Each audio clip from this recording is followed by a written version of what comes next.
Okay. Good morning, everyone.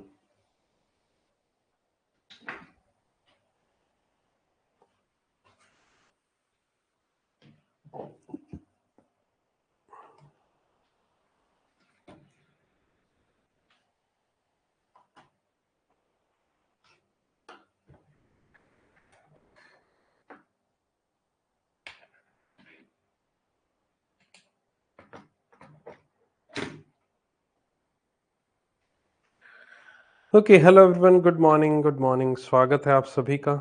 Good morning everyone. चलिए session की शुरुआत करते हैं हमारे।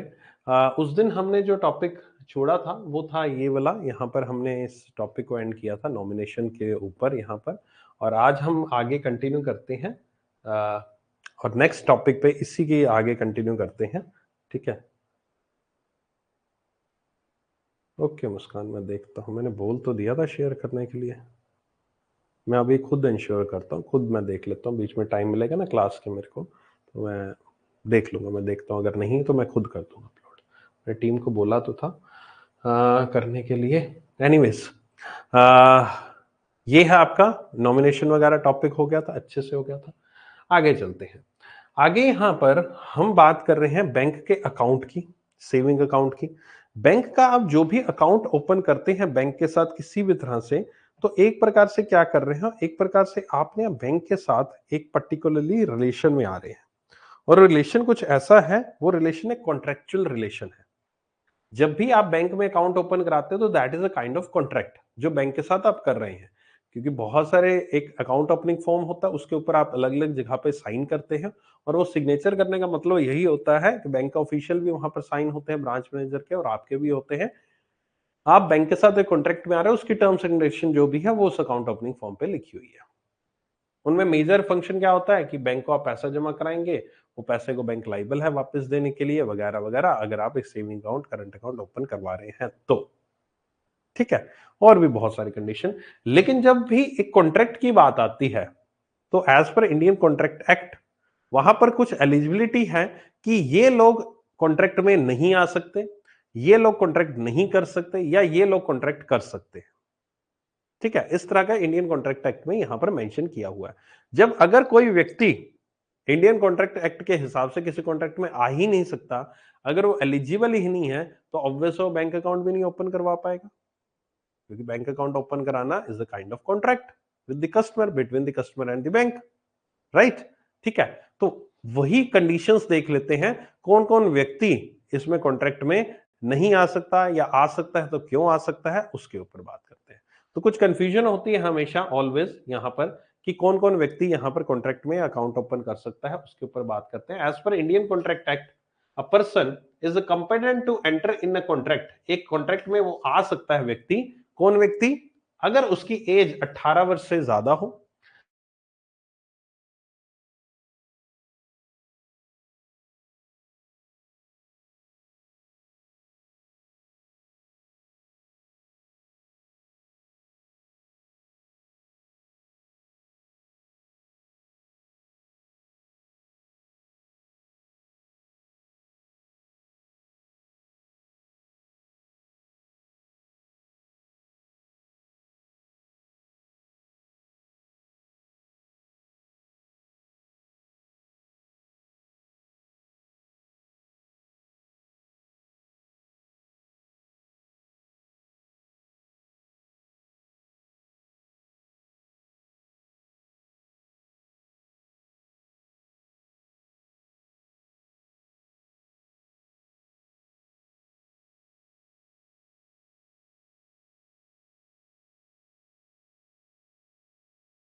प्रूव करनी पड़ेगी ना कि ये व्यक्ति उस टाइम पे उसने शराब पी। ठीक है।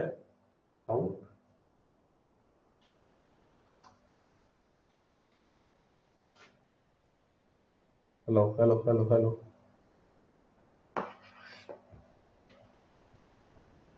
हेलो।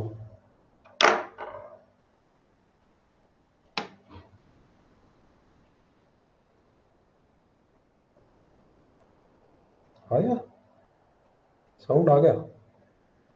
लग तो नहीं रहा, यहाँ तो मेरा माइक दिखाई नहीं रहा साउंड।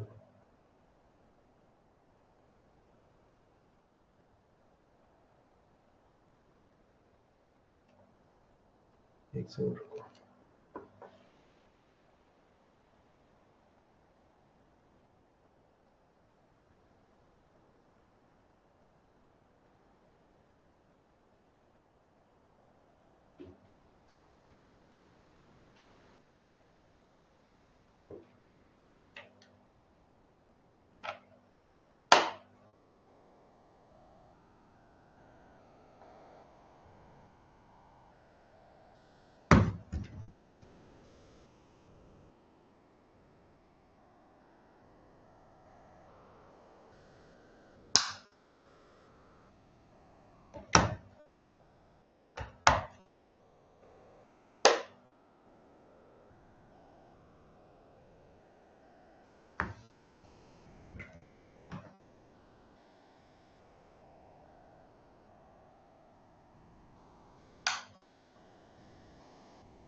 आ रहा है? ओके।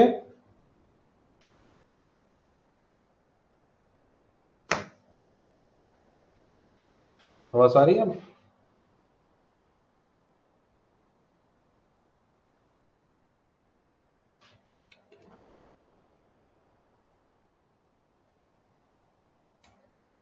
आ रही है क्या? यहाँ पर क्यों लिखा रहा है? यहाँ पर आ रहा है यूएसबी डिवाइस नॉट रिकॉग्नाइज्ड। चलो ठीक है, कोर्स पॉइंट 1 कह रहे थे, ठीक है, चलो यहीं से सेकंड पॉइंट से बता देता हूँ। हैविंग साउंड माइंड, ठीक है। साउंड माइंड का मतलब होता है व्यक्ति मतलब सही तरीके से माइंड उसका जो है स्टेबल होना चाहिए उस टाइम पे, ठीक है। Otherwise not disqualified by any law, किसी भी और कानून के तहत उसको डिस्क्वालीफाई ना किया हो कि भाई कॉन्ट्रैक्ट में तुम नहीं आ सकते, ठीक है, इस तरह से। अगला है शुड नॉट बी इंसॉल्वेंट, यानी दिवालिया। दिवालिया इंसान होता है ना कि जो लोगों के पैसे खा जाता है, भाग जाता है, मेरे पास पैसा नहीं है देने के लिए, कोर्ट भी क्या जाता है दिवालिया है, ठीक है, वो व्यक्ति।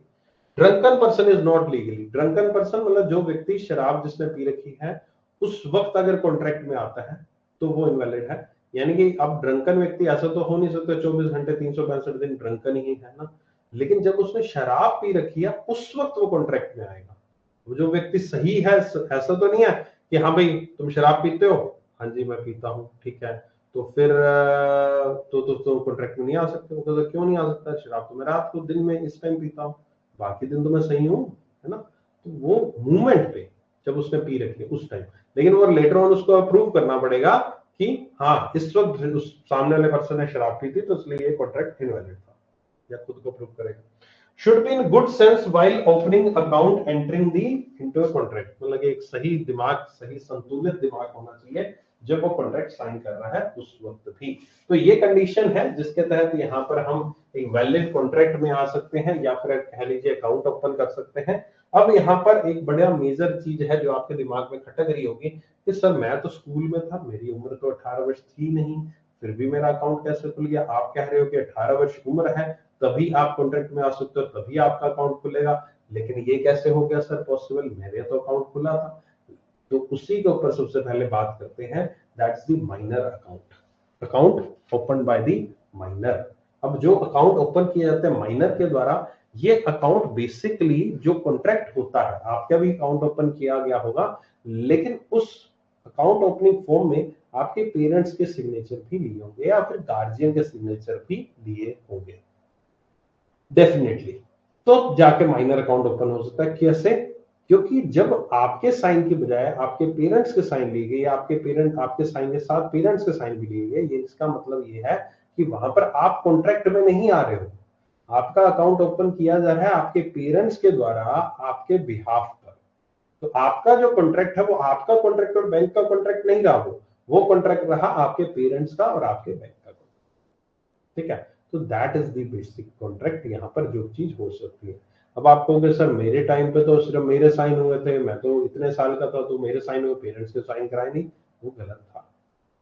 जो हो गया सो हो गया, उन्होंने गलती करी है तो करी है, लेकिन यहाँ पर इस तरह से जब अकाउंट ओपनिंग फॉर्म है एटलीस्ट उसमें आपके पेरेंट्स के साथ ही साइन होने चाहिए, तभी आप कॉन्ट्रैक्ट को वैलिड माना जाएगा, नहीं तो अकाउंट ओपनिंग ही इनवैलिड होगी वो गलत हो गई। ठीक है, ओके। सो ये होता है माइनर अकाउंट। माइनर अकाउंट भी खोला जा सकता है, but with under the guardianship और the under the guidance of the parents, उनके सिग्नेचर के साथ। ठीक है, पढ़ते हैं। माइनर इज अ पर्सन जिसकी एज 18 वर्ष से कम है। Normally accounts of minor should be opened and operated upon by the natural guardian, by mother और legal guardian appointed by the court. ठीक है, इनके द्वारा ओपन किया जा सकता है।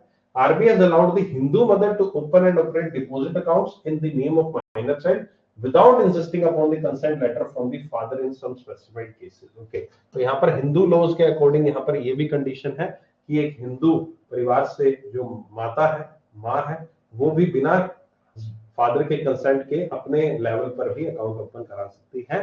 ठीक है, account can be open in the joint name of minor and the guardian. Minor और गार्जियन के बीच में भी हो सकता है जॉइंट नेम से।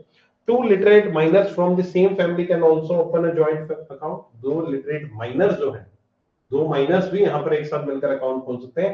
अच्छा, यहाँ पर एक ज्वाइंट शब्द लिखा है ना, ज्वाइंट अकाउंट, ये मैं भी बताऊंगा थोड़ी देर में ज्वाइंट अकाउंट्स क्या होते हैं। ठीक है, banks normally allow literate minor और over the age of 10 years and above to operate the deposit account. Normally क्या होता है, अकाउंट ओपनिंग फॉर्म पे तो साइन होंगे, लेकिन अगर आपकी एज 10 साल से ज्यादा है तो लेटर ऑन जब आप अकाउंट में ट्रांजैक्शन कर सकते हो, तो वो ट्रांजैक्शन आप अपने बिहाफ पर कर सकते हो, बैंक अलाउ करता है। ट्रांजैक्शन बाद में आप कर सकते हो, आपके साइन चल सकते हैं। 10 साल से उम्र आपकी ज्यादा है तो ठीक है, 10 साल से कम उम्र है तो आपके सिग्नेचर भी नहीं चलेंगे। सिग्नेचर भी आपका जो भी विड्रॉल कराओगे उसमें सिग्नेचर भी आपके पेरेंट्स से चलेंगे। 10 साल से ऊपर सिग्नेचर आपके चल जाएंगे, लेकिन जो वैलिड कॉन्ट्रैक्ट होगा वो वैलिड कॉन्ट्रैक्ट आपका आपके अकाउंट ओपनिंग फॉर्म पे आपके पेरेंट्स के साइन होंगे किसी के, और साथ में आपके होंगे, तब जाके वो अकाउंट ओपन किया जा सकता है माइनर का। ठीक है, क्लियर है? माइनर अकाउंट क्लियर है? कोई डाउट, कोई समस्या कुछ है तो पूछो। No current account should be open.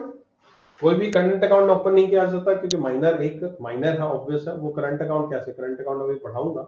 Business के लिए ओपन करता हूं, बिजनेस रजिस्ट्रेशन ही नहीं होगा जब वो माइनर है। तो लोन नहीं दिया जा सकता, कॉन्ट्रैक्ट में नहीं आ सकता वो पर्सन, माइनर कैन नॉट। लेकिन इसमें एक और कंडीशन है। अब कहोगे कि सर मेरा तो 18 वर्ष उम्र नहीं थी, लेकिन फिर भी मैंने एजुकेशन लोन ले लिया, सर वो कैसे मिला मुझे एजुकेशन लोन? जब आपने एजुकेशन लोन लिया तो उसके डॉक्यूमेंट्स पर क्या हुआ होगा, मैं बताता हूँ उसके डॉक्यूमेंट्स पे क्या होगा, अगर आपको याद है तो। मुझे नहीं पता आप कितने लोग हैं जिन्होंने यहाँ पर आप एजुकेशन लोन माइनर में लिया था। आपने लास्ट में डॉक्यूमेंट्स कुछ साइन किए होंगे बैंक के। ठीक है, उन डॉक्यूमेंट्स में क्या हुआ होगा, उन डॉक्यूमेंट्स में यहाँ पर, क्योंकि एजुकेशन लोन में बेसिकली 3 लोग रहते हैं। एक आप खुद रहते हो सेल्फ, एक मम्मी रहती है, एक पापा रहते हैं। तीनों के यहाँ पर सिग्नेचर होते हैं डॉक्यूमेंट्स में। ठीक है, लेकिन क्योंकि आप माइनर हो तो आप वहां पर सिग्नेचर अथॉरिटी नहीं हो, तो क्या होगा, एक साइन आपके पापा करेंगे, एक साइन आपकी मदर करेंगी, और यहां पर इस आपके बच्चे बच्चे जो आप हो, आपके बिहाफ पर one of the parents sign करेंगे यहाँ पर, और नीचे लिख देंगे यहाँ पर हम ब्रैकेट में on behalf of Shri dash dash dash, जो भी आपका नाम है। तो एक साइन तो पापा अपनी कैपेसिटी में करेंगे, एक साइन मम्मी अपनी कैपेसिटी में करेंगी, और एक और साइन पापा जो है वो करेंगे, यानी कि पापा के उस डॉक्यूमेंट में 2 साइन होंगे। तो जो एक साइन होगा वो पापा खुद के नाम से करेंगे, और एक साइन लिखा होगा on behalf of my child और श्री, ये जो श्रीमत जो मिस या जो भी बीवी बाबा जो भी नाम लिखते हैं ना, तो वो चीज यहाँ पर आपकी आ जाती है। तो पेरेंट्स आपके साइन करता है एजुकेशन लोन अगर माइनर को दिया जाता है तो। ये डॉक्यूमेंट का यहाँ पर फंडा रहता है। ठीक है, आएंगे अभी यार, उस पर भी आएंगे। तो करंट अकाउंट अभी शुरू कहाँ किया, अभी इतनी जल्दी करंट अकाउंट के क्वेश्चन पूछने लगे? अभी तो माइनर अकाउंट तो पूछ लो, सीधा करंट अकाउंट पे पहुंच गया बच्चा। Minor can not make a nomination in self operated minor accounts. Nomination नहीं किया जा सकता, ऑब्वियस है, क्यों नहीं, क्योंकि कॉन्ट्रैक्ट में नहीं आ सकता। तो nomination minor account will be done by the guardian. Facilities जो है अवेलेबल है, डेबिट कार्ड, पासबुक, चेकबुक, ये सब अवेलेबल होता है, तो फैसिलिटी की कोई मनाही नहीं है। According to Section 26 of NI Act, a minor can draw, endorse, or negotiate a check or bill, but he cannot be held liable on such cases, checks or bills. ये section 26 NI Act, checks वगैरह, इनके बारे में detail में आने वाले lectures में बात होगी। एक बार शॉर्ट एंड स्वीट में बता देता हूँ कि किसी को हम चेक देते हैं साइन करके वगैरह वगैरह, आगे दे देते हैं, आगे उसके बेस पर वो पेमेंट पर्सन निकाल लेता है अपने हमारे बैंक अकाउंट से या फिर हम भी चेक ले जाकर और अपना पैसा निकलवाते हैं बैंक अकाउंट से, तो वो अगर चेक मैंने किसी को दे दिया और वो चेक मेरा बाउंस हो गया, यानी कि चेक बाउंस होने का मतलब मैंने दे दिया 50,000 का चेक, मैं माइनर हूं, मैंने चेक काट के दे दिया 50,000 का, तो मेरे साइन बैंक में चलते हैं, मेरी 10 साल से उम्र ज्यादा है, ठीक है, तो मैंने साइन करके दे दिया 50,000 का। लेकिन जब वो चेक से पैसे लेने गया तीसरी पार्टी, जो पर्सन जिसको दिया था, उसमें अकाउंट में पैसे ही नहीं थे, चेक हो गया बाउंस। चेक बाउंस का मतलब यही होता है कि उसमें जो भी इनसफिशिएंट फंड था, कोई भी कारण था, उसकी वजह से चेक रिटर्न कर दिया जाता है कस्टमर को। तो चेक उसने रिटर्न कर दिया, तो उसने केस लगा दिया कि भाई साहब चेक बाउंस हो गया, मैंने उससे 50,000 लेने थे, उसने मुझे दिए नहीं, वगैरह वगैरह। तो ये जो चेक बाउंस का केस होता है, ये यहाँ पर लगाया जाता है कोर्ट में, और वो केस यहाँ पर ऐसे केस में, माइनर के केस में लगाया ही नहीं जा सकता। क्यों नहीं लगाया जा सकता? क्योंकि माइनर वैलिड कॉन्ट्रैक्ट में आ ही नहीं सकता। आपको तो माइनर ने चेक साइन करके दिया था, लेकिन यहां पर आपकी आपकी जो एक नॉलेज होनी चाहिए, आपको पता होना चाहिए कि सामने वाला पर्सन जो मुझे चेक दे रहा है, क्या वो एक कॉन्ट्रैक्ट में आने के लिए यहां पर ऑथराइज है। अगर वो कॉन्ट्रैक्ट में आने के लिए ऑथराइज है, फिर तो आप ऑब्वियस है चेक एक्सेप्ट करें, नहीं है तो फिर चेक क्यों एक्सेप्ट कर रहे हैं? कल को केस लगाना पड़ेगा, केस कोर्ट तो उस पर ऊपर जाएगा नहीं, कोर्ट के ये तो माइनर था, तुम्हें देखना चाहिए था तुमने क्यों चेक लिया इससे, तुम केस कर ही नहीं सकते माइनर के ऊपर, बात खत्म, केस वहां पर रजिस्टर्ड ही नहीं किया जाएगा, ठीक है। तो ये केस होता है आपका चेक बाउंस के केस में। बाकी एनआई एक्ट वगैरह, ये बिल विल चेक है जो, ये डिटेल में बाद में पढ़ेंगे। ये एक छोटा सा माइनर अकाउंट से संबंधित चीजें आई, कुछ पूछना है तो पूछ लो। हाँ जी, चेक बाउंस होने पर चार्जेस डिडक्ट होते हैं, बिल्कुल होते हैं, डिपेंड करता है बैंक के ऊपर, वेरी करते हैं बैंक के चार्जेस।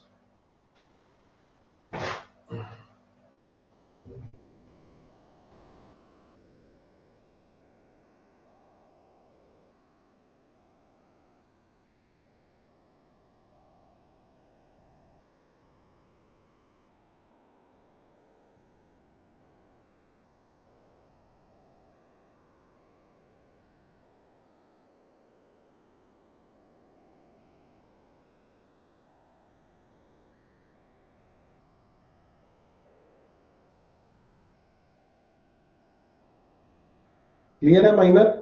आगे बढ़े।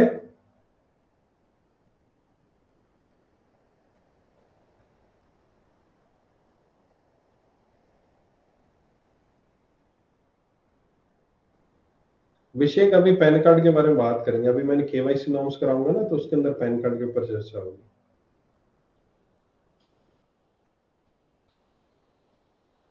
अभी हमने आइडेंटिफिकेशन प्रूफ पे आए नहीं कि आइडेंटिफिकेशन प्रूफ चाहिए क्या होता है ना।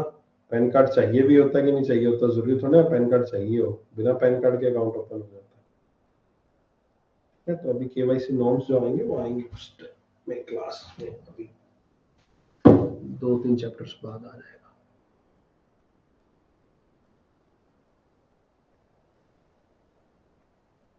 हाँ, फिर तो होगा, पेरेंट्स के साइन है तो फिर तो होगा ना, वही तो बात है।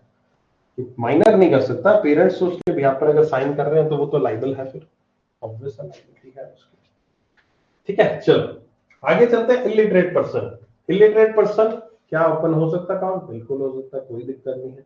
इलिटरेट पर्सन में क्या होता है कि आपको यहाँ पर साइन अप नहीं कर सकते, आप थंब इंप्रेशन लगा सकते हो, थंब इंप्रेशन लगाया जा सकता है यहाँ पर आपका, वो यूज थंब इंप्रेशन। इसमें क्या होता है, नॉर्मली मेल का लेफ्ट हैंड थंब इंप्रेशन लिया जाता है और महिलाओं का राइट हैंड थंब इंप्रेशन लिया जाता है, यानी कि मेल अगर अपना थंब लगाएगा तो लेफ्ट वाला लगाएगा, ठीक है, और महिला लगाएगी तो राइट वाला, क्योंकि महिलाएं हमेशा सही होती हैं, महिलाएं हमेशा राइट होती हैं, तो गलत तो हो ही नहीं सकती। महिला ने अगर कोई कह दिया, आपकी बीवी ने, आपकी गर्लफ्रेंड ने, आपकी बहन ने अगर कुछ भी कहती है, घर पे कोई बात रखती है आपकी मम्मी, तो आपके मम्मी अगर बात रखती है तो आपके पिताजी मान जाते हैं। जो धर्मपत्नी हमारी, जैसे हमारे सामने कोई बात रखती है तो हम मान जाते हैं क्योंकि वो सही है, और आपकी बहन है, बड़ी बहन है, तो आप उसकी बात मान लेते हो क्योंकि वो सही है। तो वीमेन आर ऑलवेज राइट, तो इसलिए हम महिलाओं का राइट थंब इंप्रेशन देते हैं। इन पुरुष जो होते हैं हमेशा गलत माने जाते हैं, तो इसलिए उनका लेफ्ट हैंड थंब इंप्रेशन देते हैं। ठीक है, तो left hand thumb impression male का और राइट हैंड थंब इंप्रेशन महिलाओं का लिया जाता है। ये चीज बैंक वाले भी प्रूव कर चुके हैं, मतलब आरबी भी मान चुका है इस चीज को। तो आरबी ने जब प्रूव कर दिया, आरबी कह रहा है कि हाँ जी ऐसा होता है, महिलाएं सही है, तो फिर हम कहाँ गलत कह सकते हैं, है ना। ठीक है, तो thumb impression must be authenticated by the bank official. जो थंब इंप्रेशन होता है वो बैंक ऑफिशियल के सामने लगाए जाने चाहिए। ऐसा नहीं कहीं और लगा दे, आपको पता ही लगे, क्योंकि थंब इंप्रेशन एक ऐसी चीज है जो कि यहाँ पर आप कोई सीआईडी तो हो नहीं कि थंब इंप्रेशन मैच कर लोगे, लेकिन जब अकाउंट ओपनिंग आई तो थंब इंप्रेशन उस बंदे ने खुद ने लगाया, सामने वो पर्सन खड़ा है, और जब वो ट्रांजेक्शन करने बैंक में आया चेक वेक पे, तब उसने थंब इंप्रेशन आपके सामने लगाया, तो आप उसकी फेस से ज्यादा बेटर तरीके से आप पहचान पाओ। ठीक है, ओके। सो ये चीज आपकी आई है यहाँ पर, that is the thumb impression authenticate किया जाना। फोटोग्राफर इज टेकन, फोटोग्राफ्स ली जानी चाहिए। While opening account and providing loans, evidence to be created that a person understood terms and condition beyond doubt। Open करते वक्त एक अलग से एक जगह पर हमें थंब इंप्रेशन लेना है जिसमें लिखा होता है कि जितनी टर्म्स एंड कंडीशन है वो आपको बोलकर बता दी गई है और ये आपको बिल्कुल समझ में आ गई है। 2 विटनेसेस रिक्वायर्ड होते हैं नॉमिनेशन। अगर आप कोई भी नॉमिनेशन करना चाहते हो तो उसमें 2 विटनेस चाहिए, यानी कि 2 विटनेस के वहां पर साइन होता है अकाउंट ओपनिंग फॉर्म में, थंब इंप्रेशन आप लगाते हो तो 2 विटनेस कि हमारे सामने इसने अंगूठा लगाया था और इसने हमारे सामने नॉमिनेशन किया है। क्योंकि इलिटरेट को कई बार ऐसा होता है ना, ऐसा तो नहीं है इलिटरेट को बहकाकर दबाव में डालकर किसी अनपढ़ व्यक्ति को नॉमिनेशन करवा लिया गया है ना, तो 2 गवाह चाहिए जो कि ये मेंशन करेंगे कि हाँ किसी भी दबाव में नॉमिनेशन नहीं कर रहा है, बिल्कुल सही है और जेन्युइन है। ये ज्वाइंट अकाउंट 2 लिटरेट का यहाँ पर ओपन किया जा सकता है, 2 लिटरेट का ज्वाइंट अकाउंट भी, लेकिन थोड़ा सा समझ के साथ, सूझबूझ के साथ, सब चीजों को ध्यान में रखते हुए।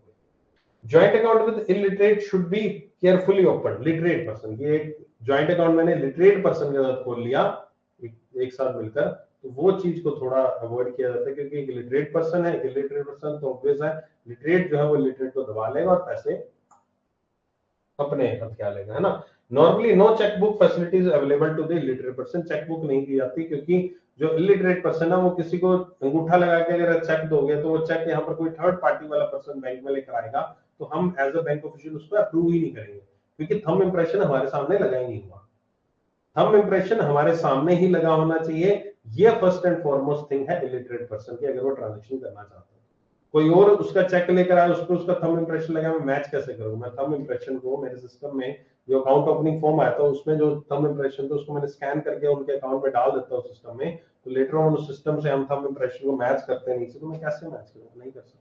वही मैंने अभी आपको बताया कि वो पर्सन सामने होना चाहिए मौजूद, इसलिए उसको चेकबुक नहीं दी जाती। ठीक है, ताकि वो आगे किसी और को चेक ना दे सके और खुद जब भी उसको पैसा चाहिए खुद आएगा, तो एटीएम से निकाल ले या वहां से निकाल ले हमारे पास है। ठीक है, चलिए एटीएम से भी कैसे निकालेगा, कोई इलिटरेट पर्सन है, राइट। तो यहां पर आपका इलिटरेट पर्सन से रिलेटेड कोई डाउट है तो पूछो, कोई समस्या? इलिटरेट पर्सन,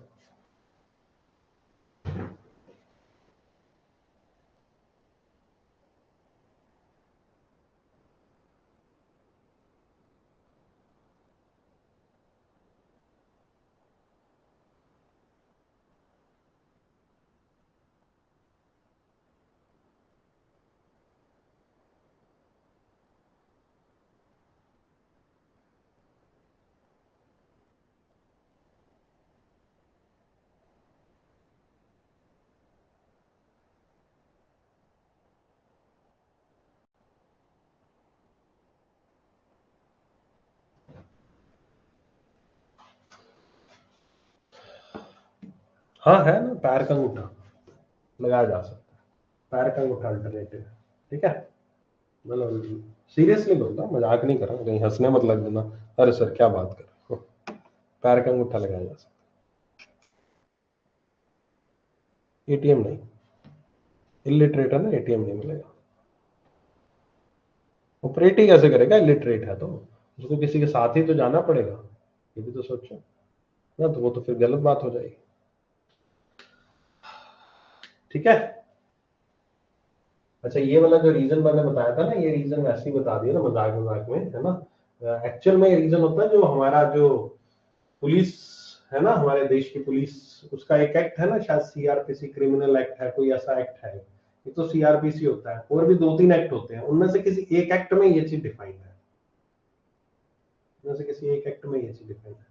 मुझे एग्जैक्टली रीजन नहीं याद आ रहा कि क्या रीजन था ये एक्ट में, मतलब उसमें डिफाइंड है, तो उस वहीं से ये चीज अडॉप्ट की गई है, लेफ्ट हैंड और राइट हैंड। ठीक है, क्योंकि उन्होंने कोई सॉलिड इसका रीजन बताया था कि मतलब क्योंकि कुछ क्राइम क्रिमिनल केस को फोरेंसिक से रिलेटेड कुछ होता होगा लेफ्ट एंड राइट का फंडा, राइट। चलो आगे चलते हैं। Blind person account, blind person भी अकाउंट ओपन करा सकता है, कोई दिक्कत नहीं है, ठीक है। Signature of thumb impression of blind person in the account opening form from the witness by person who should certify that content जो है उसको पढ़कर सुना दिया गया है ब्लाइंड पर्सन को। जो भी अकाउंट ओपनिंग में चीजें हैं उसको पढ़कर सुना दी गई हैं, ये चीज इंश्योर की जाएगी, ठीक है। Okay,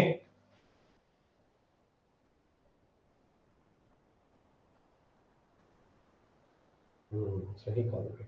The sign may be authorized by bank officer and a witness known to both and the blind person, जो कि ऑथराइज किए जाएंगे साइन की, हाँ भाई इसने साइन किए हैं, तो वो सिग्नेचर ऑथराइज किए जाएंगे ऑफिसर, बैंक ऑफिशियल या किसी पर्सन के द्वारा। He should always visit the branch for cash withdrawal, उसको खुद आना पड़ेगा कैश विड्रॉल करने के लिए। इनको एटीएम मिल जाता है क्योंकि एटीएम मशीन में यहाँ पर इनके लिए एक ब्रेल की सुविधा उपलब्ध होती है। आपने कभी एटीएम मशीन में आज के बाद जाना, अभी तक पता नहीं आपने ऑब्जर्व किया कि नहीं किया, लेकिन कर लेना चाहिए था। एटीएम मशीन के जो बटन्स होते हैं, एटीएम मशीन की स्क्रीन है, ये एक तो नीचे कीपैड होता है, ठीक है, एक साइड में बटन्स होते हैं ना एटीएम मशीन के, इधर 3 बटन होते हैं, इधर भी होते हैं 1 2 3, इधर कीपैड होता है। तो जो बटन होंगे उनको टच करके फील करना, उसके ऊपर बिंदी बिंदी भी लगी होती है, बिंदियां बिंदियां सी होती है, थोड़े से उभरा हुआ कुछ होता है उसके ऊपर। आप सोचते हो ऐसे मसाज के लिए लगा रखे, एक्यूप्रेशर के लिए, वो एक्यूप्रेशर नहीं है, वो ब्रेल है, वो ब्रेल है, वो ब्रेल के लिए लगाया हुआ बंधु, ठीक है। और एक और चीज ऑब्जर्व करना एटीएम मशीन में, वहां पर एक ऑडियो आउटपुट का भी यहाँ पर एक वो दे रखा है, जैक दे रखा है, ऑडियो आउटपुट का जैक दे रखा है, देखना कभी नेक्स्ट टाइम जब मशीन में जाओगे, ठीक है। तो वहां पर वो ईयरफोन लगाकर भी उसको सुन सकते हैं, उसके इंस्ट्रक्शंस को, और वो ऑपरेट कर सकते हैं एटीएम, ठीक है। सो ये as per all the banking facility, net banking, ATM, chequebook, local facility, सब फैसिलिटीज यहाँ पर विदाउट एनी डिस्क्रिमिनेशन दी जानी चाहिए ब्लाइंड पर्सन। गॉट इट, ये ब्लाइंड पर्सन के बारे में हुआ।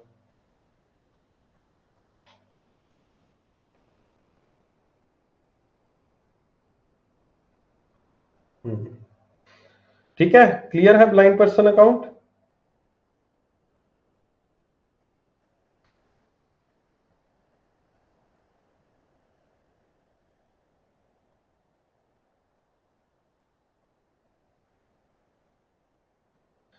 चलो आगे चलते हैं।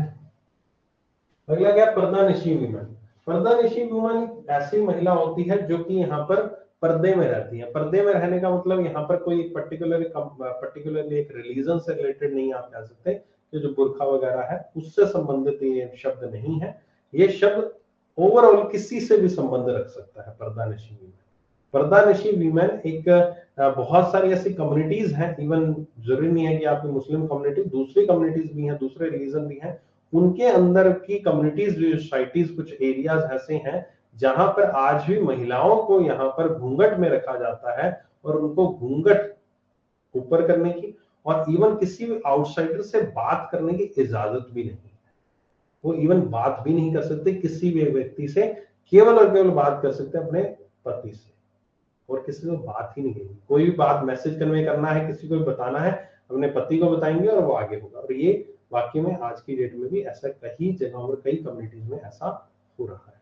ऐसी ही महिलाओं को हम पर्दानिशी वीमेन कहते हैं। अब आप सोचो कि जब बैंक में कोई अकाउंट ओपन कराने आता है तो ऑब्वियस उसका चेहरा हम देखते हैं, पहचानते हैं उसको, उसके सिग्नेचर लेते हैं हमारे सामने कि ये फोटो आईडी दिया है, ये दिया, इसने पहचान लिया। लेकिन पर्दानिशी वीमेन में आप यहाँ पर नहीं देख सकते उनका चेहरा, क्योंकि उनकी कल्चर, उनकी सोसाइटी, उनके जो एक ट्रेडिशंस है वो उनको उस चीज की इजाजत नहीं देते हैं इस तरह से कुछ करने के लिए। तो उनके लिए भी ऑप्शन है, पर्दानिशी वीमेन के लिए अकाउंट ओपन होता है, लेकिन बैंक जनरली इससे अकाउंट को अवॉइड करते हैं क्योंकि रिस्की अकाउंट है कि अगर हम देख ही नहीं पा रहे, क्या पता हमें कौन है, आईडी प्रूफ किसका है, सामने पर्सन कौन है, कुछ भी हो सकता है। So Pradanishi woman is a lady who remains in the complete seclusion and does not transact any business with people other than her own family and the members. Normally current account open होता ही नहीं है, कोई business transaction possible नहीं है। Her signature to be attested by her husband, husband के द्वारा attest किए जाने चाहिए। In case of married women or by natural guardian, in case of unmarried girl, her photo and signature is attested by husband or by natural guardian। की photo और signature भी यहाँ पर जो है हस्बैंड ही ऑथराइज करेगा। कल को अगर कुछ गड़बड़ होती है, देखने को मिलता है कि ये महिला ये नहीं थी, फोटो किसी और की थी, तो हस्बैंड के ऊपर यहाँ पर बैंक वाले इल्जाम लगाएंगे, केस वेस करेंगे अगर कोई ऐसी सीन आता है, situation. Generally bank should discourage to open accounts in her name as the identity can not be ascertain. ठीक है, तो ये आपकी हुई पर्दानिशी वीमेन, राइट, ओके।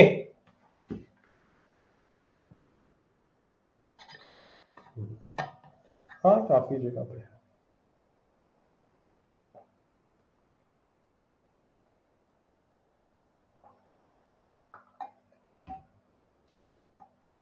क्लियर है, समझ में आ गया पर्दानिशी वीमेन?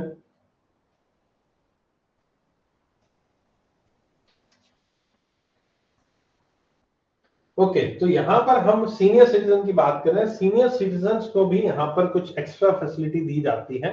अगर आप एक सीनियर सिटीजन है, यानी आपकी एज 60 वर्ष से ज्यादा है, तो आरबीआई कहता है कि senior citizen door step services आपको उपलब्ध कराई जानी चाहिए, लेकिन उसके लिए आप चार्जेस भी ले सकते हैं।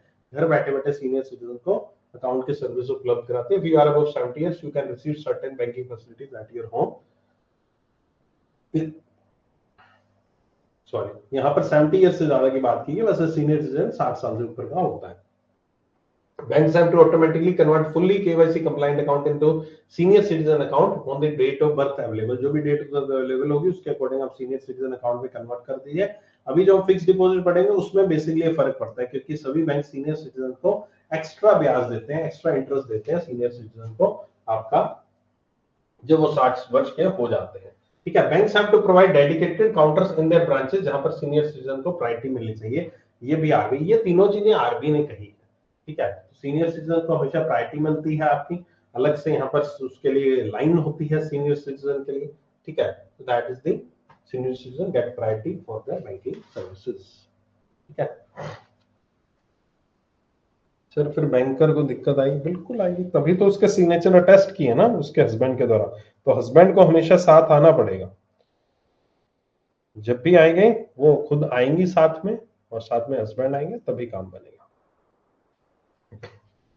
तभी तो लिखा है कि हम डिस्करेज करते हैं उनको। चलिए, ये हो गया सीनियर सिटीजन का। ओके, तो अभी यहाँ पर जो भी हमने अभी तक पढ़ा है, इससे एक चीज तो समझ में आपको आई ही होगी, जो चीज मैं ऑलरेडी करवा ही चुका हूँ, आपको बता भी चुका हूँ, कि बैंक की एक लाइबिलिटी है, जो भी आप डिपॉजिट करते हो वो बैंक की एक लाइबिलिटी है, उसको वापस देना। और अगर आप चैप्टर नंबर 2, जब मैंने आपको कराया था लेक्चर नंबर 2, जिसमें बैलेंस शीट के बारे में बताया था, जिसमें डेटर क्रेडिटर का कंसेप्ट पढ़ाया था, वो डेटर क्रेडिटर का कंसेप्ट इस पे भी लग रहा है। कैसे लग रहा है कि on opening of the account bank assumes the position of a debtor, bank एक डेटर बन जाता है यहाँ पर आपका, और depositor remains a creditor of his banker so long as his account carries a credit balance. कैसे? एक कस्टमर है ए और बी फॉर बैंक है। ए ने यहाँ पर बैंक में पैसा जमा कराया है, तो बैंक की लायबिलिटी है उसको पैसा वापस देने की। ठीक है, बैंक की लायबिलिटी है। तो यहाँ पर मान लीजिए ए की बैलेंस शीट बनाई गई, ए ने अपनी बैलेंस शीट बनाई, तो ए की बैलेंस शीट में क्या आएगा? ए की बैलेंस शीट में असेट साइड में, यानी कि ए ने पैसा वापस लेना ना, तो ए की असेट साइड में डेटर एक आएगा। मैंने डेटर क्रेडिटर का कंसेप्ट आपको ऑलरेडी बता चुका हूं, ठीक है, तो मैं यहाँ पर दोबारा नहीं बताऊंगा। तो ए की बैलेंस शीट में डेटर में यहाँ पर आगे किसका नाम लिखा होगा? बी फॉर बैंक का। इतने पैसे मैंने बैंक को दिया और वो मेरा हक है मुझे पैसा वापस लेने का। तो जो ए की बैलेंस शीट में बी जो है वो डेटर के रूप में देखने को मिलेगा। ठीक है, ओके, गॉट माय पॉइंट। और अगर मैं बात करूं बैंक की डेफिनेशन में, बैंक की बैलेंस शीट में, तो बैंक की बैलेंस शीट में जो लायबिलिटी साइड है, उस लायबिलिटी साइड में यहां पर आपका बैंक की जिम्मेवारी है कि इस कस्टमर को पैसा वापस देना। तो बैंक की लायबिलिटी साइड में क्रेडिटर के तहत कस्टमर का नाम दिखाई देगा। ठीक है, ये कंसेप्ट क्लियर है? आई होप सो ये कंसेप्ट एकदम क्लियर होगा, क्योंकि लेक्चर नंबर 2 अगर जिसने किया है उसको ये कंसेप्ट दोबारा से आ रहा होगा समझ में, और उसको याद आ रहा होगा। मैंने लेक्चर नंबर 2 में आपको डेटर क्रेडिटर का कंसेप्ट अलग तरीके से समझाया था। अब उसी कंसेप्ट को हम बैंक के ऊपर अप्लाई कर रहे हैं। बैंक में डेटर कौन होता है, क्रेडिटर कौन होता है, वो लिखा हुआ है। बैंक डेटर होता है और कस्टमर एक क्रेडिटर आपका होता है। ठीक है, क्लियर, याद आ गया? ओके है,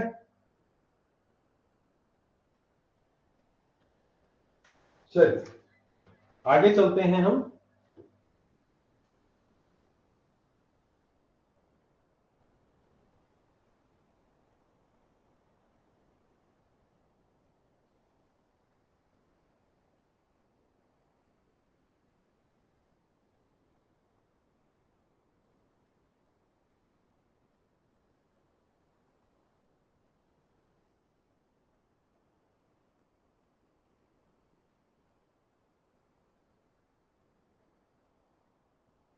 ओके, आगे है आपका joint account of individuals. Okay, joint account of individuals क्या है? यहां पर अगर एक से ज्यादा व्यक्ति मिलकर अकाउंट ओपन कराते हैं, एक से ज्यादा व्यक्ति जब मिलकर अकाउंट ओपन करते हैं तो वो एक ज्वाइंट अकाउंट होल्डर या फिर ज्वाइंट अकाउंट हो जाता है।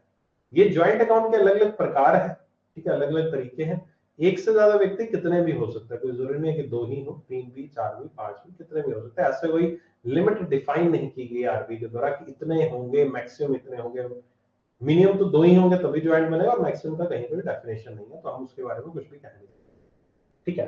तो ये ज्वाइंट अकाउंट जो होते हैं वो कुछ इस प्रकार से होते हैं। कैसे होते हैं, पढ़ते हैं इसको। देखो, अगर 2 व्यक्ति हैं, उन्होंने ज्वाइंट अकाउंट ओपन कराते हैं जब, तो उनको यहां पर एक मैंडेट देना पड़ता है। बोलते हैं, उस शब्द को मैंडेट बोलते हैं, कि जब अकाउंट ओपन कराएंगे 2 व्यक्ति मिलकर, तो उनको मैंडेट देना पड़ता है कि अकाउंट ऑपरेट कैसे होगा। यानी कि लेटर ऑन अकाउंट ओपनिंग तो हो गया, उसके बाद जब अकाउंट से पैसा विड्रॉ होगा, पैसा ट्रांसफर होगा, चेक साइन होगा, उसके बाद कभी कोई अकाउंट क्लोज करना है, तो उसमें कैसे ट्रांजेक्शन की जाएगी, कौन ऑथोरिटी रहेगा।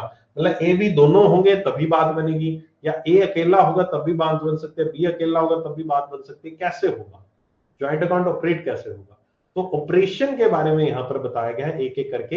ए और बी के नाम से ज्वाइंट अकाउंट है, ठीक है। ईदर और सर्वाइवर, पहला केस है ईदर और सर्वाइवर। कहने का तात्पर्य यह है कि अकाउंट जो ऑपरेट किया जा सकता है वो ईदर यानी किसी भी व्यक्ति के द्वारा ओपन किया जा सकता है, और अगर किसी एक व्यक्ति की मृत्यु हो जाती है तो सर्वाइवर के द्वारा उसको ऑपरेट किया जाएगा। नॉर्मली बैंक में क्या होता है कि जब भी एक अकाउंट ओपनिंग, जब भी एक अकाउंट होल्डर की डेथ होती है, तो उसका अकाउंट क्लोज कर दिया जाता है, और उसका पैसा जो है वो नॉमिनी या फिर लीगल हेयर्स को दे दिया जाता है। मैंने पिछले लेक्चर में आपको बताया था, ठीक है, ये चीज होती है।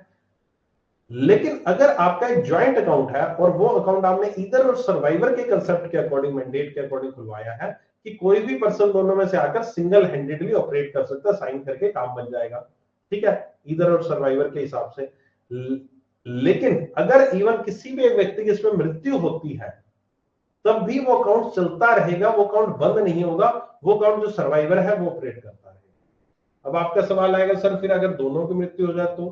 फिर दोनों की जब मृत्यु हो जाए तो फिर जो नॉमिनी इन्होंने कराया है, नॉमिनेशन इन्होंने कराया होगा ना, ऑब्वियस है, तो वो उसको फिर पैसा मिलेगा नॉमिनेशन को। अब आपको एक मैं पीछे वाली स्लाइड्स पे लेके चलता हूँ, उस दिन एक लाइन आई थी, उसको पढ़ते हैं। क्या लिखा था? In case of joint deposit account the nominees right arises only after the death of all the account holders. ये लाइन थी कि नॉमिनी का कंसेप्ट तभी आएगा ज्वाइंट होल्डर में जब सारे के सारे ज्वाइंट होल्डर्स की डेथ हो जाएगी। Till that time joint holder को ही उसके लिए यहाँ पर एलिजिबल रहेंगे, जो भी अमाउंट रहेगा, जो सर्वाइवर है एलिजिबल रहेगा, तब तक नॉमिनी को पैसा नहीं मिलेगा, जब तक सारे ज्वाइंट होल्डर्स की मृत्यु नहीं होती। एक की होती है तो दूसरा ज्वाइंट होल्डर यहाँ पर उसको पैसा मिल जाएगा। दूसरा टाइप है बोथ ऑफ अस ज्वाइंटली और सर्वाइवर, यानी कि अकाउंट जो ऑपरेट होगा, अकाउंट में पैसा विड्रॉ ट्रांसफर वगैरह जो भी होगा, वो दोनों के सिग्नेचर जब होंगे चेक के ऊपर तभी काम बन सकता, नहीं हो सकता, और सर्वाइवर तो है ही। ए एंड बी, फॉर्मर और सर्वाइवर। फॉर्मर सर्वाइवर का मतलब क्या होता है? जब हम एक अकाउंट ओपन कराते हैं तो बैंक वाले एक चीज पूछते हैं कि फर्स्ट नेम किसका डलवाना जी, पहला नाम किसका होगा अकाउंट में। तो जो पहला नाम डलवाया जाता है उसको कहते हैं फॉर्मर, यानी पहला नाम, यानी कि जो फॉर्मर पर्सन है वही इस अकाउंट को ऑपरेट कर पाएगा। जो दूसरा पर्सन तो वैसे ही उसका नाम जोड़ दिया गया है, वो जस्ट एक फॉर्मेलिटी के लिए कि हाँ इसके नाम से भी हमारा पैसा आता रहे यहाँ पर आपका, और जब दोनों में से कोई भी बचेगा उस वो अकाउंट को ऑपरेट करेगा, कंटिन्यू। आगे ABCDF, मतलब कि बहुत सारे लोग हैं यहाँ पर आपके हैं, और इसमें भी आपका हो सकता है कोई भी 2 ऑपरेट कर सकते हैं एक साथ, कोई भी 3 ऑपरेट कर सकते हैं एक साथ, कोई भी 4 ऑपरेट कर सकते हैं एक साथ, या फिर ज्वाइंटली ऑल भी हो सकता है कि सभी लोग साइन करेंगे तभी काम बनेगा, ठीक है। तो एनी टू, एनी वन और मोर ऑफ अस, और any one two more of us survivors, और अस और द सर्वाइवर ऑफ अस और द लास्ट सर्वाइवर, वही कंसेप्ट है, बस लग गया बहुत सारे लोगों में, चीज वही है, ठीक है। A B and C, former और सर्वाइवर्स, ये मतलब 3 लोगों का अकाउंट है। इसमें भी यहाँ पर फॉर्मर है, जो भी है, जो भी सबसे पहला नाम होगा वही ऑपरेट करेगा, उसके बाद अगर उसकी मृत्यु हो जाती है तो बाकी लोगों के पास operate, second name third name के पास ऑपरेट कर पाएगा, ठीक है। तो ये एक अकाउंट ऑपरेशन का यहाँ पर मकसद था, बताया था अकाउंट ऑपरेट कैसे किया जा सकता है, किस तरह से किया जा सकता है आपका, अगर ये अलग अलग लेवल पे लोगों के द्वारा इधर सर्वाइवर कौन सी। ये जब अकाउंट ओपन करते हो ना ज्वाइंट अकाउंट, तो बैंक वाले पूछते हैं कि इसका मैंडेट क्या रखना है, तो उसका मैंडेट ईदर सर्वाइवर है कि ज्वाइंटली है कि फॉर्मर सर्वाइवर है, ये सब चीजें वहां पर लिखी होती है, उनमें से किसी एक चीज पर टिक करना होता है आपको। नॉर्मली मैक्सिमम जनता जो है ज्वाइंट अकाउंट ओपन कराते हैं ईदर और सर्वाइवर टिक करती है कि दोनों में से कोई भी ऑपरेट कर पाए, और जो बाकी रही कई जनता है वो ज्वाइंटली ओपन करती है कि दोनों के साइन होंगे, मियां बीवी दोनों के होंगे तभी पैसा निकलेगा, ना मियां निकाल सकता ना बीवी अकेले निकाल सकती। ठीक है, ओके। तो ये है आपका ज्वाइंट अकाउंट का मोड ऑफ ऑपरेशन। इसके आगे भी कंसेप्ट है यहाँ पर, जब आप account opening form, A of का मतलब होता है अकाउंट ओपनिंग फॉर्म, ठीक है। और अगर कई बार मेरी क्लास में जो अटेंशन नहीं देता है ना, मतलब कि मैं पढ़ा रहा हूँ और अटेंशन नहीं दे रहा है और फिर 5 मिनट बाद क्वेश्चन पूछ रहा है जो मैंने अभी बताया है, जो मैंने अभी किसी की क्वेरी का रिप्लाई किया है, तो उस पर्सन को भी ए ऑफ हम कहते हैं, that is aspirant out of focus. ठीक है, जो अपनी पढ़ाई पे फोकस नहीं है, एस्पिरेंट आउट ऑफ फोकस। वैसे बैंक में इसको अकाउंट ओपनिंग फॉर्म कहा जाता है। तो साइन ऑन ए ऑफ जो है वो सभी के चाहिए, चाहे आप इधर सर्वाइवर अकाउंट खोल रहे हैं, चाहे फॉर्मर सर्वाइवर, चाहे ज्वाइंट ऑपरेशनल अकाउंट खोल रहे हैं, आपको सबके सिग्नेचर चाहिए जब अकाउंट ओपनिंग फॉर्म होगा। उसमें कुछ नहीं है, उसमें ऐसा नहीं है कि पहले वाला पर्सन ही साइन करेगा, दोनों में से एक नहीं, उस पर सभी के साइन चाहिए, क्योंकि दैट इज इनिशियल स्टेज। सबसे पहले स्टॉप पेमेंट, अगर कई बार क्या होता है चेक वेक खो जाता है हमारा, तो हमें चेक की पेमेंट स्टॉप करनी होती है, तो उसके लिए कोई भी एक व्यक्ति इसको करवा सकता है, इसमें फॉर्मर करवा सकता है, इसमें भी एनीवन। ज्वाइंट में ज्वाइंटली नहीं है, इसमें एनीवन ही है। रिक्वेस्ट फॉर लोन, सभी लोग ज्वाइंटली लोन की रिक्वेस्ट देंगे, सभी लोग ज्वाइंटली देंगे, ज्वाइंटली देंगे। Pre mature payment FDR fix deposit को आप समय से पहले जब विड्रॉ कराते हो तो सभी लोग उसकी ज्वाइंटली यहां पर परमिशन देंगे। पेमेंट और मैच्योरिटी, मैच्योरिटी जब हो जाती है फिक्स डिपॉजिट, तब पैसा कौन ले सकता है? कोई भी व्यक्ति ले सकता है, ओनली फॉर्मर ले सकता है, ऑल ज्वाइंटली ले सकते हैं। तो नॉर्मली पेमेंट लेने का कंसेप्ट है कि पेमेंट कैसे की जा सकती है। क्लोजर अकाउंट, क्लोज, अगर अकाउंट क्लोज कराना है तो ज्वाइंटली ज्वाइंटली ज्वाइंटली। नॉमिनेशन कराना है तो सभी लोग मिलकर साइन करेंगे, तभी नॉमिनेशन इसमें पॉसिबल हो पाएगा। ठीक है, तो ये है आपका mode of operation for the joint account. ठीक है सर, कल करेंसी जिसके बारे में पढ़ा बैंकिंग ब्लूप्रिंट में, मजा आ गया, क्या गजब इंफॉर्मेशन थी। बिल्कुल सर। ज्वाइंट अकाउंट में पैसा ट्रांसफर करते हैं तो बेनिफिशियरी नेम क्या डालेंगे चेक ऑनलाइन ट्रांसफर में? ज्वाइंट अकाउंट में पैसा ट्रांसफर करते हैं बेनिफिशियरी नेम, बेनिफिशियरी नेम मतलब समझा नहीं मैं। अच्छा अच्छा अच्छा, ठीक है ठीक है। अच्छा, आप ट्रांसफर कर रहे हो ज्वाइंट अकाउंट में तो कोई भी एक नेम डाल दोगे तब भी काम बन जाएगा, तब भी कोई भी एक नेम डाल दो, काम बन जाएगा, उसमें कोई दिक्कत नहीं। ज्वाइंट अकाउंट में मान लीजिए ए और बी के नाम से है, आप चाहे बी लिख दो चाहे ए लिख दो, हो जाएगा। वो जब हम वेरिफिकेशन करते हैं ना जो बैंक वाले आपके चेक की, तो हम उसमें देख लेते हैं, उसको क्रॉस वेरीफाई कर लेते हैं, हमें एक पता होता है नॉर्मली। यार ये चीज जब मैंने अपना बैंकिंग करियर शुरुआत की ना, तब मुझे भी हुआ था, मैंने कहा यार ये चेक के ऊपर नाम तो बी है, और मैंने जब अकाउंट सामने चेक किया तो मैंने कहा ए के नाम से अकाउंट है, यार ये बी कैसे होगा? शुरुआत में मुझे भी कंफ्यूजन हुआ था, जब मैं पहली कुछ दिनों की ही बात करूं, नौकरी कुछ दिन ही हुए थे अभी, तो किसी ने बोला कि इसको और ओपन करके देख इस अकाउंट को डिटेल में, ये ज्वाइंट अकाउंट होगा, दो नाम से होगा। तो बाकी वो ज्वाइंट अकाउंट निकला था कि दो व्यक्तियों के नाम से था, तो जो सामने नाम दिख रहा था उसके बैकएंड पे एक और नाम था, तो फिर वो वेरीफाई कर देंगे। तो फिर वो चीज होगी ना कि अब हमें एक पता है कि हाँ अगर नाम डिफर कर रहा है चेक के ऊपर और सामने उसका अंदर ज्वाइंट अकाउंट है, तो अंदर जाकर और देख लेते हैं तो ज्वाइंट अकाउंट ही निकलता है। ठीक है, आज हो जाएगी, है ना, जो पेंडिंग पड़ी है पीडीएफ वो हो जाएंगी आज।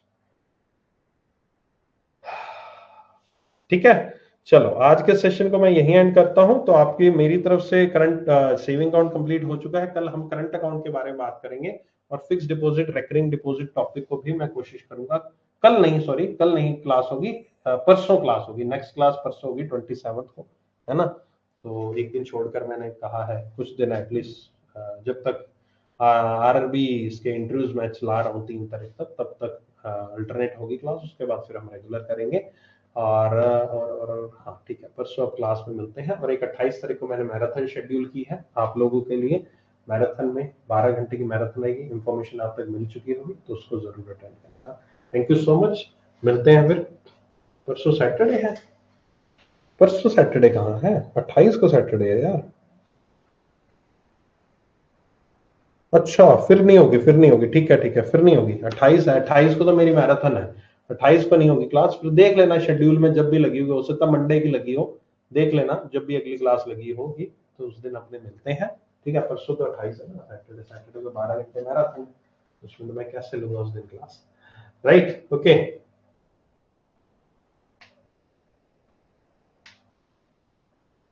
चलो थैंक यू। अभी आ जाओ 8:15 अपने करंट अफेयर्स की रिवीजन क्लास करते हैं, जो लोग भी रिवीजन करना चाहते हैं मुझसे उसमें आ जाओ, रिवीजन हम कंटिन्यू करते हैं कल से। Thank you.